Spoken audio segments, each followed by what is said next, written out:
do like Castleford for the fact that it just is so busy, so industrious. Everyone's doing something, and well, I know there's probably a lot of unemployment like a lot of areas, but I've managed to get pretty much everything I need, so I've spent a fair bit of money. So Castleford economy, you're welcome. I don't know how I'm going to afford all this. I'll have to do another BBC series. Oh no.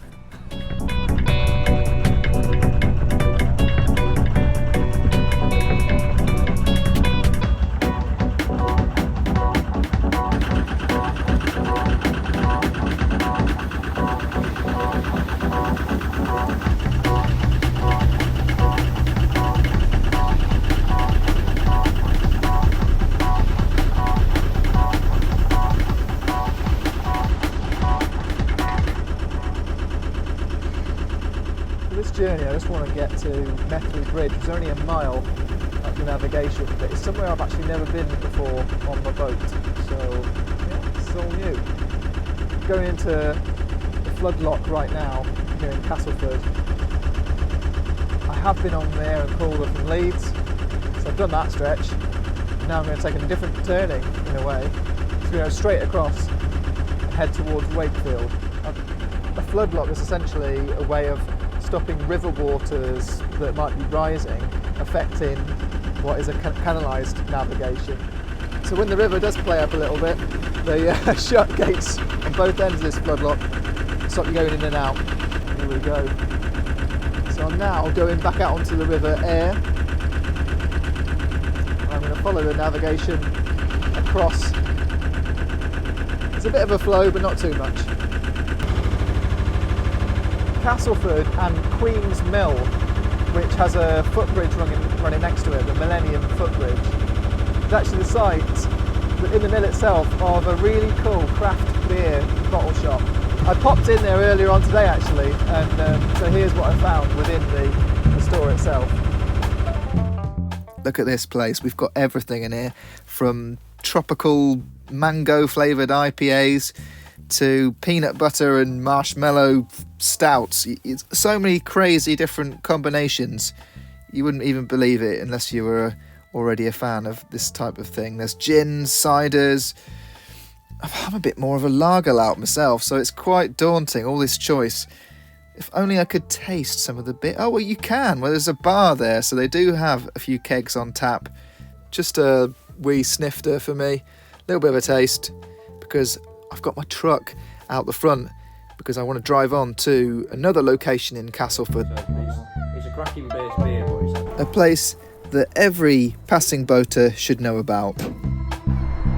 This place is called DNR and it sells just everything. Gas, coal, logs, and a whole load of beer, like literally. I mean, they even sell Carling Premier, which is a lager that I'd really struggle to find. Loads of ales, all sort of bulk buy sort of stuff to make it a bit cheaper. But yeah, as you can see, I'm making full use of my truck. Coal, logs, beer, oh yeah, and also laundry as well. I've just done that. Absolutely shop of the week. If you really look for it, you can find even more savings in Castleford. There's plenty of places that sell to the trade and also to the consumer, and Stead's seems to be one of those places, because I managed to get a bag of coal for $8.75, which is that is dirt cheap for what was really good quality stuff. Anyway, enough about shopping, Robbie. Let's just crack on with this adventure. Going through the floodlock and over to the other side into new territory. I'm not on a new navigation, I'm still on the Ayr and Calder, but this is a completely new section for me and my boat.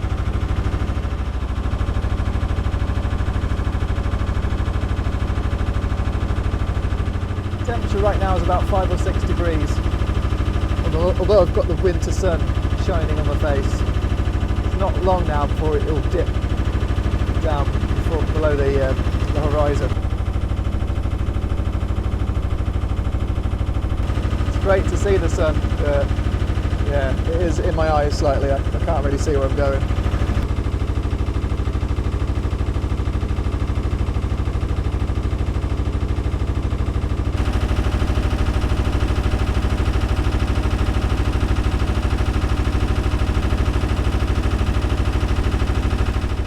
here I am at Methley Bridge Boatyard in Chandlery, and I just need to pull in next to another boat because it's boatyards, especially the good ones, they're all a bit ramshackle, and you just got to find a spot to pull in. And I think I might have to moor on the outside of another boat, but actually I can't see because of the sun that's in my eyes.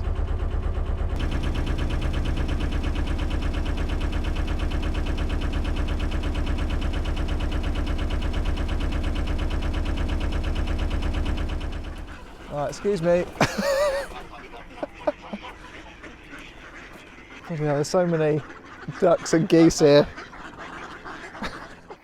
I love it at this boatyard. It's absolutely mad. There's got boats all over the place. You've got ducks fighting for food. Got a dog. Yeah, there's Benji, Scott's dog. Scott's got a unit there, and it's all run by Mandy, who's holding these ropes here, and her husband Jeff. 2 times 10 10 metres. metres, Yeah, and at £2.99. I'll do you £50. Here we are in the Naughty Lass engine room. This is a wet, dry vac, so you can suck up anything with this. But I need it to suck up some of this oily water. I think it's a mixture of gear oil and maybe some rainwater as well, or just water from the canal. Although you can see where my prop shaft comes in, where the water would normally collect, where the bilge pump is. It's actually very dry compared to the rest of the engine bay, which below it you can see how much oil is in there. I'm going to get it all out.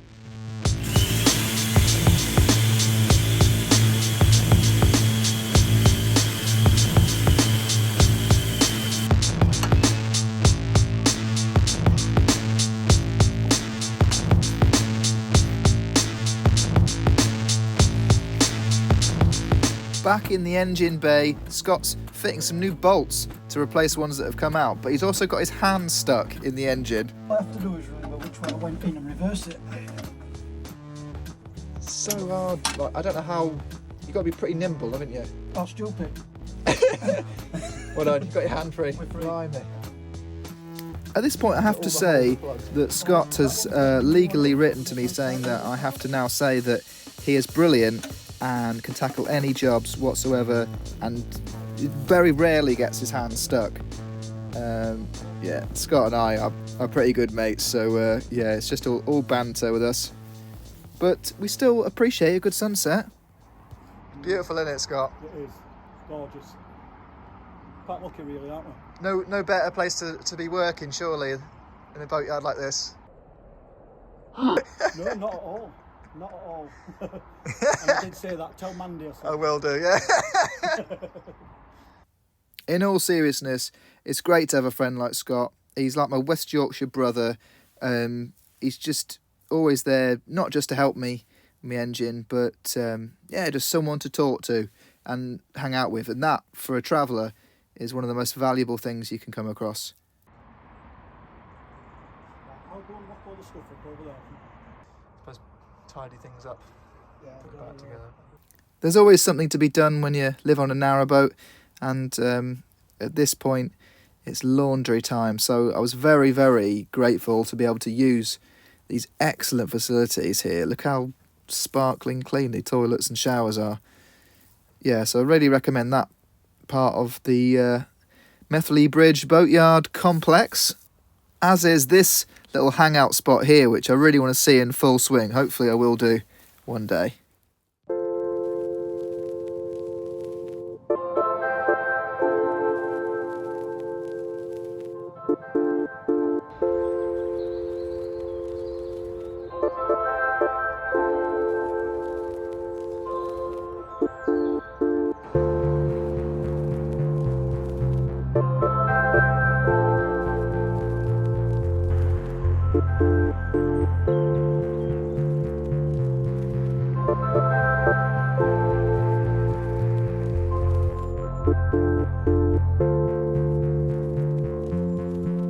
Bye-bye, see you next time. Thanks for all your help, guys. Cheers.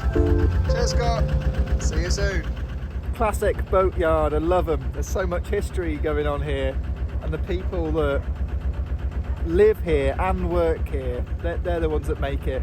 But for me, I've got to crank on It's a place called Stanley Ferry, which is the place along this waterway, and it looks incredible. I've already taken my pickup up there, and now I've just got to go and basically go and meet it.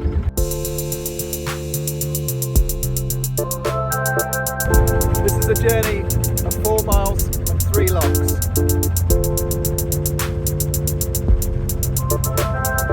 I can see 2 bridges ahead of me. Both were for the railways.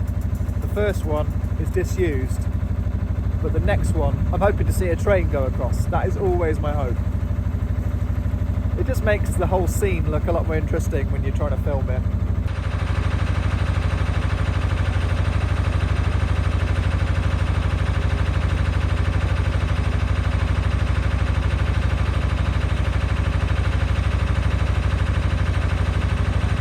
Absolutely beautiful. Skew arched bridge. All these bricks just look, I don't know how they manage that. Just always mind-boggling when I see architecture like that.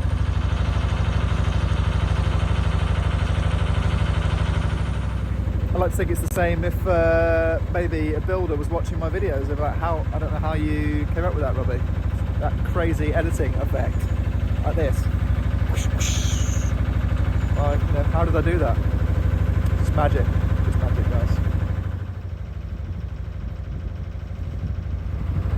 Right, come on. Are we going to get a train off this second bridge? Come on.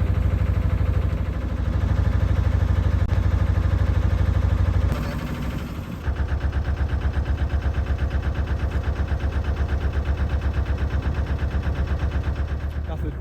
Gutted. Absolutely gutted. This country, I'm fed up. Right, that's it. I've finished. I've had enough.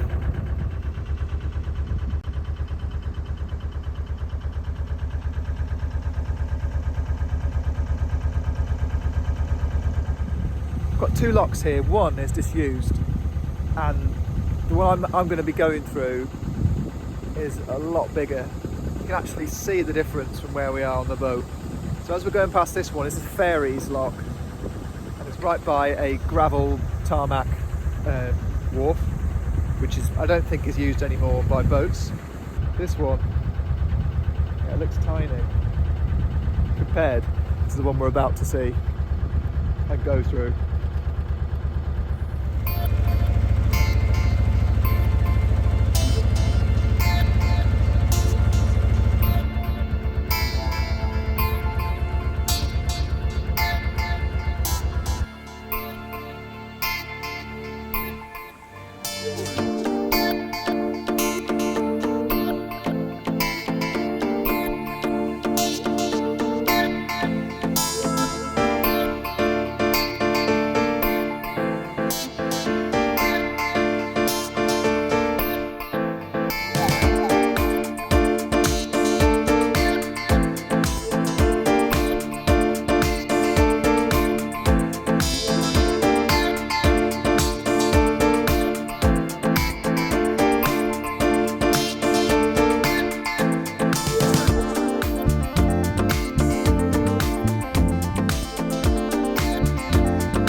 That was Woodnook Lock. Bit of a faff, a lot of walking involved, backwards and forwards to all the gates and everything. But yeah, I didn't manage to get a proper shot of my boat and the train. Just a brief glimpse whilst I was operating the lock. Oh well.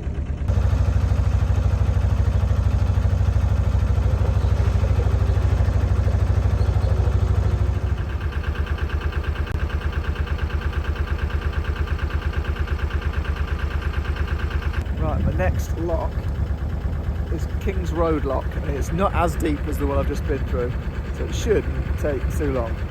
That's the theory. Well, I've just arrived in a local boater called Dave. He's going to let me through, so it is going to be a lot quicker than the last one.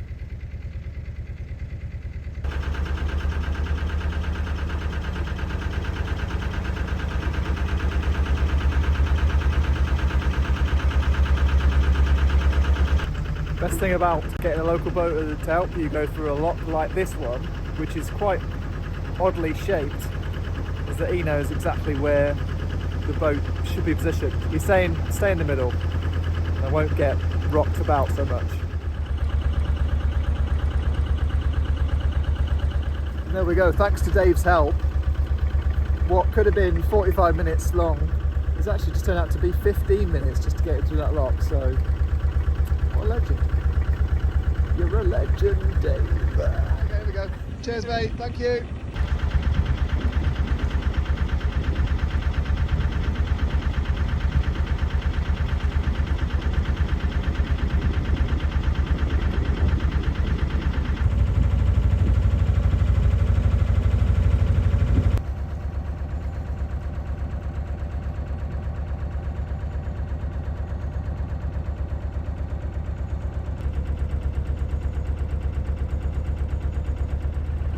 This is a major spot on the waterways because this is where a lot of boats are moored up here, and there's a really incredible aqueduct, 2 aqueducts, and also a huge workshop where they actually build the lock gates themselves. So I'm seeing, as I go past here, I'm looking for a mooring spot, I can see a lot of the gates ready to be shipped out. It's looking like I can't really moor here because I'm on a corner and the rest of the visitor moorings at this end are all taken up. So I'm going to have to push on a little bit further. But as the sun's going, I'm going to try and get the drone up and see what we can see. Up above the navigation, we get a much better view of the 2 aqueducts. The original is the one on the right, and it shares the same design as the Sydney Harbour Bridge, even though that was built 100 years later. This one was found to be slightly suspect, so they had to build a second aqueduct to avoid any sort of danger of breaching, because if the canal did suddenly give way and the water all went into the valley below, that's about 7 million gallons going, just ruining habitats, animal habitats, and also the structure of the canals themselves. I don't want to be responsible for any kind of breach, so I'm going to go over the newer aqueduct and find a mooring next to my friend Scott's boat, right opposite Pub of the Week. Hello and welcome to Pub of the Week, Stanley Ferry. It's the only pub that's here, but it's got a wacky warehouse, guys, so if you've got a family, this is the place. The best thing about this is obviously you're right near all the boats, and it's got a fruit machine, and it's got loads of places to sit and eat, lots of lovely food. There's loads of history that's on the walls, which I like. Always like a pub that pays homage to where it's come from. This is all built in an old warehouse building, so it's great that they hark back to some of the characters that used to live in the area. Geoffrey Boycott was one of them. If you're a boater looking for somewhere to park, there's a great car parking space right by the boaters' bins, which leads straight back onto the navigation again. But let's get back to the reasons why I go to this pub. Well, it's great for charging up your iPad and also for perusing the menu full of delicious naughtiness, including this burger, which is chicken, beef, cheese, bacon, and roast spuds with lashings of beef gravy. And this monster here is a breakfast kebab. That's right, you heard. Breakfast kebab. And with lashings of red and brown sauce. I've made it incredibly messy. In fact, you don't want to watch me eat that. It was all gone in seconds anyway. That was it. Pub of the Week, Stanley Ferry. Hope you enjoyed it as much as I enjoyed. Now it's time for some Patreon Crank It Crew shout-outs. Joining us this week, we've got Craig Goodship. Well, now we've got Craig's wife, Tracy. Tracy joined Craig and the rest of the gang for a Christmas do this year. Look at me in my sparkly gold jacket. That was in Birmingham. A great laugh. Thanks everyone for coming along to that. Then we've got Noel Vickers joining up. Thank you, Noel. And Alan Hill. Cheers, guys. Stephanie, Captain Stephanie Winpenny. She's been a subscriber and supporter right from the very beginning, so I'm so glad to add her as a captain. And here's her company, Castleford Slicing Company. I've got to give them a shout out, considering that her and her husband Peter run that. Then we've got Captain Brian Pyle. Captain Brian Pyle, welcome to the crew, as well as everyone else. Thank you all so very much. You are the best. Bye!